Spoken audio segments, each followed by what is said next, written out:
What's up mga kaduming? This is your Miss Kaduming Queen and here we go again for another vlog!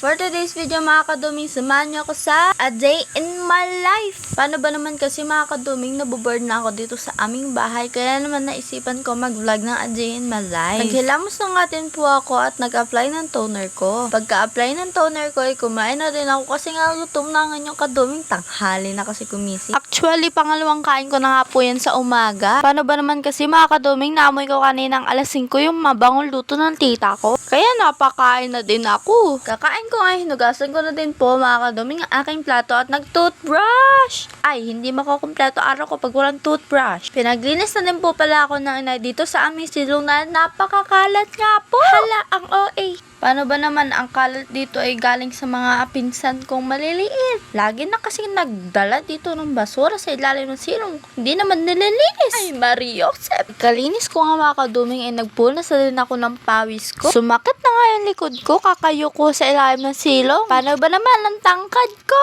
Eme! Pagkatapos ko nga po pala maglinis ay naligo na din ako kasi paano ba naman napakalagkit sa katawan. Kinuha ko na nga mga kaduming ang towel at dumaretso na din sa CR. Pagkalabas ko nga po ng CR ay may papost-post pa ang inyong kaduming. Kala mo na may kagandahan. Nagsuklay na nga din po pala ako at naglagay ng sunscreen ko. Kala mo na may ito lumalabas ng bahay. Pagkakadami-daming nilalagay na sunscreen. Naglagay na din po pala ako ng kaunting lip tint at kaunting blush para naman gumanda ako sa video ito. Pagkatapos ko nga pala po mag-ayos ng aking mukha ay nagluto na din po ako ng aking mauulam. Ay nako, napakabilis talaga magutom ng inyong kadumi. 12:38 nga po pala nung nagsimula ako magluto. Luto ko na nga po ang aking minarinade na manok. Experiment ko na nga lang ang flavor niya. Paano ba naman kasi sawa na ako sa adobo. Kaya naman nung niluto ko, abay, approve naman talaga siya sa panlasa ko. Habang nagluluto ako, hinugasan ko na din ang pinaggamitan ko sa aking pagluluto. Baka naman kasi dumami pa pag pinatagal ko.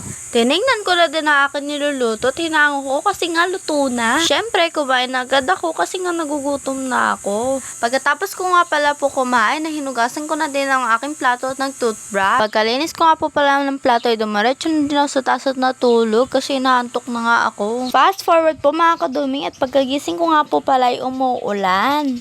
Nagluto na nga po pala ako ng kikiam pagkagising ko. Dahil nga gustong gusto ko na magmarienda. Alas 4 na nga po pala nung nagising ako. Kaya naman medyo madilim na dito sa labas nung kumakain kami. Patapos na nga po pala ang video. Kaya naman po sa susunod na vlog po ulit. Thank you for watching.